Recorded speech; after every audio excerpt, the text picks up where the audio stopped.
নবীকে দেখতে মনে চায়। ও পর্দার অন্তরালের বোন, ও পর্দার অন্তরালের আম্মা জান, তুমিও নবীকে দেখতে চাও, আমিও নবীরে দেখতে চাই। না জানি কত সুন্দর আমার নবী, না জানি দেখতে কত সুন্দর। নবীর সুন্দরের বর্ণনা দেওয়া সম্ভব হবে না।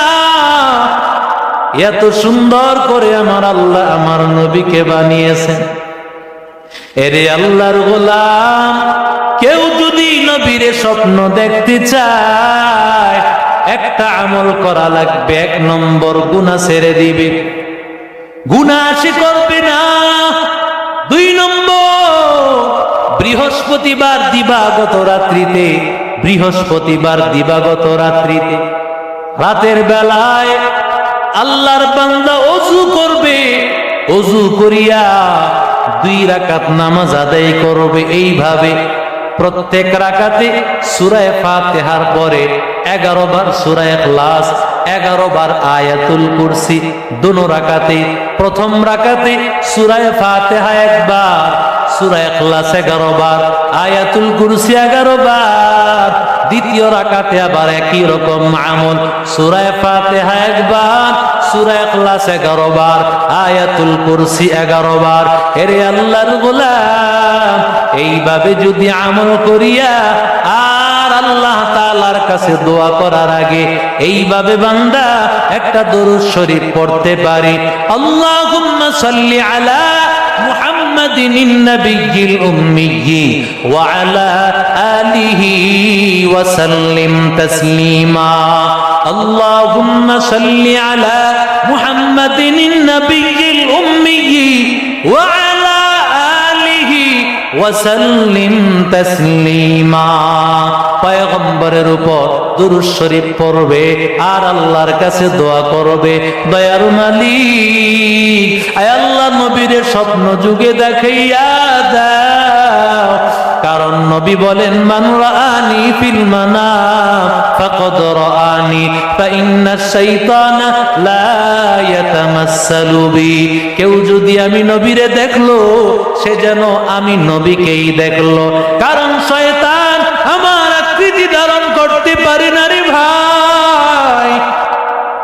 এরে নবীর আশিক উম্মতের দল, এরে আল্লাহর গোলাম, যারা নাকি সব সময় এই আল্লাহর নবীর উপর দরুদ শরীফ পড়তে থাকবে, পড়তে থাকবে, আমার আল্লাহ যদি কবুল করেন ভাই, মরণের সময় আল্লাহ নবীর সুপারিশ করে জান্নাতে নেওয়ার পৌঁছায়া দিবি। আল্লাহর এক বান্দা ওর বাবাকে নিয়ে রওয়ানা, মক্কা যাবে, মদিনা মুনাওয়ারাতে রওজা মুবারক জিয়ারত করবে, আল্লাহর ঘরটা তওয়াফ করবে। কাফেলা নিয়ে রওয়ানা। আল্লাহর বান্দা যাইতে যাইতে যাইতে যাইতে হঠাৎ করে মাঝপথে আল্লাহর বান্দা তার বাবা দুনিয়া থেকে বিদায় হয়ে চলে গেল।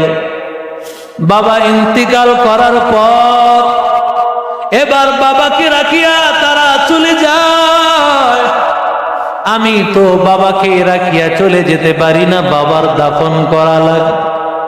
আমি ভালো করে তাকাইয়া দেখতেছি আমার বাবার চেহারাটা শুকরের মতো হয়ে গেছে।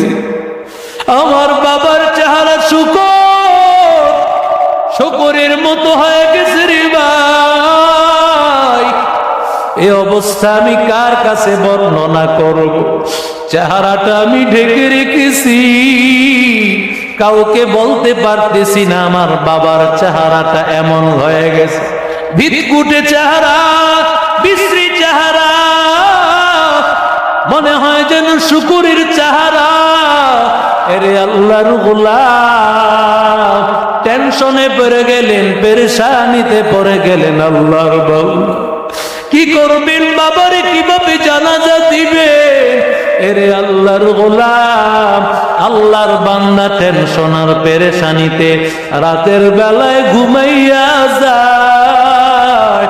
রাতের বেলায় ঘুমাইয়া যাওয়ার পর রাতের বেলায় স্বপ্ন দেখতেছে এক আল্লাহর বান্দা সুদর্শন একজন যুবক তার সামনে হাজির হয়ে গেছে। এত সুন্দর যুবক, এত সুন্দর আল্লাহর গোলাম, এর আগে কোনোদিন দেখে না এত সুন্দর মানুষ। এরে আল্লাহর বান্দা একেবারে পেরেশান হয়ে যখন পড়ে আছে, ডাক দিয়া বলে, রে যুবক, কি তোমার টেনশন?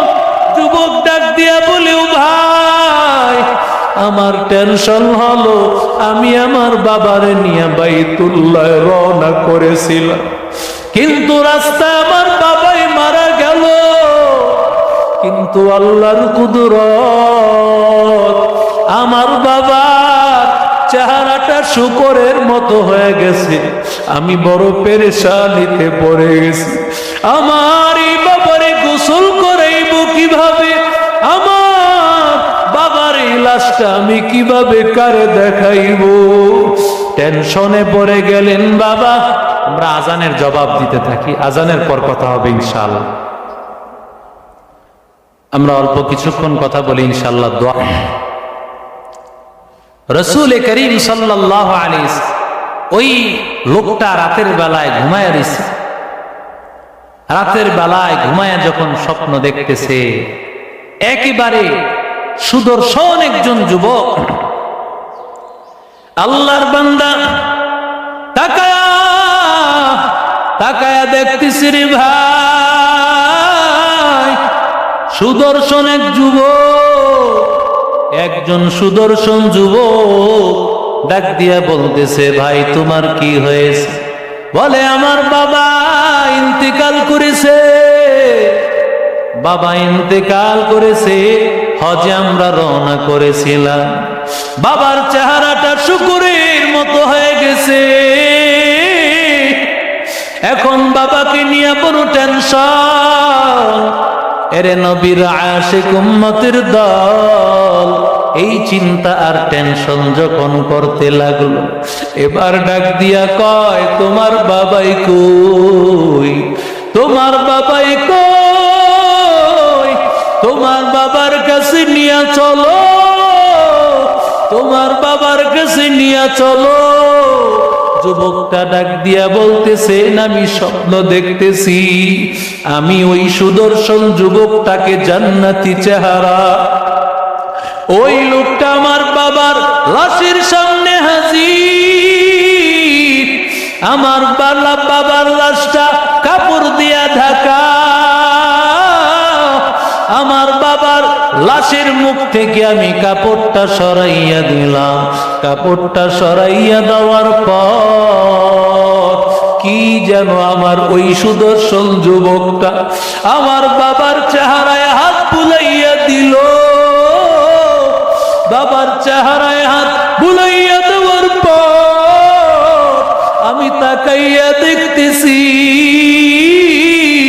আমার বাবার চেহারা মনে হয় যেন পূর্ণিমার চাঁদের আলোর মতো সুন্দর হয়ে গেছে। এরে আল্লাহর গোলাম, এরে নবীর আশিক উম্মতের দল, এবার আল্লাহর বান্দা বড় টেনশনে পড়ে গেল। কি ব্যাপার, এমন কিভাবে হল? ডাক দিয়া বলে, রে যুবক, কি তোমার পরিচয়? কি তোমার নাম? তোমারে তো আমি চিনলাম না। আল্লাহর বান্দা ডাক দিয়া বলে, তুমি আমারে কি চিনো না? আমি হইলাম ওই সরকারে দু আলম, ওই সরকারে দু আলম, যেই নবীর কাছে রহমাতুল লিল আলামিনের কাছে কিছু স্পেশাল কানওয়ালা ফেরেশতা আছে। ইন্না লিল্লাহি তাআলা মালাইকাতুন সাইয়াহিনা ফিল আরদ ইয়াবলুগুনা মিন উম্মাতিস সালাম। আমার মায়ার নবী বলেন, কিছু কানওয়ালা এমন ফেরেশতা যারা কোন জায়গায় পৃথিবীর যেই প্রান্ত থেকে আমার নবীর উপর দুরূদ শরীফ পাঠ করা হয়, ওই আল্লাহর বান্দা বান্দি ওর নাম ঠিকানা সহ নবীর রওজা মুবারকে পৌঁছাইয়া দেওয়া হয়। আল্লাহর নবীর কাছে বলা হয়, ওগো পয়গম্বর, আব্দুল্লাহর সন্তান আব্দুল করিম আপনার উপর দুরূদ শরীফ পড়েছে। ও নবী, আপনার উপর দুরূদ পড়েছে। ও পয়গম্বর, আপনার উপর দুরূদ শরীফ পড়েছে। নাম ঠিকানা সহ যখন নবীর কাছে এই দুরূদ শরীফ পাঠায় দেয়, নবীর পক্ষ থেকে আবার 100টা সালাম, 100টা রহমত আমার নবীর পক্ষ থেকেও আবার পৌঁছাইয়া দেওয়া হয়। এরে আল্লাহর গোলাম, এরে নবীর আশিক উম্মতের দল, আমার নবী ডাক দিয়া বলেন, এরে যুবক,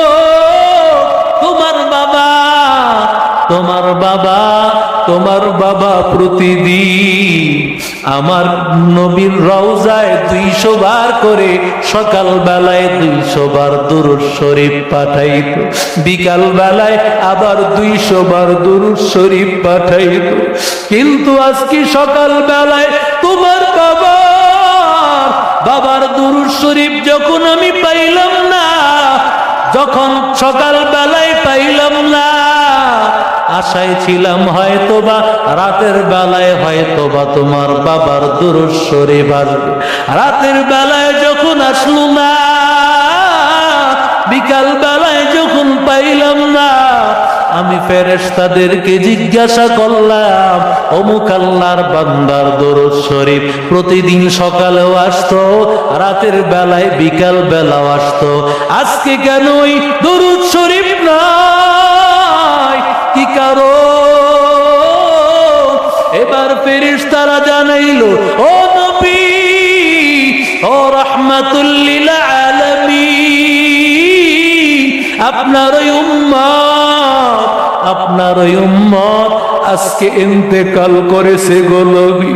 আল্লাহর নবী গো, আপনার রওজা জিয়ারতের উদ্দেশ্যে আপনার ওই উম্মত রওনা যখন করেছিল, আপনার ওই উম্মত মারা গেছে। তবে একটা দুঃখের খবর, ও মায়ার নবী, আপনার ওই উম্মত চেহারাটা শুকরের মতো হয়ে গেছে।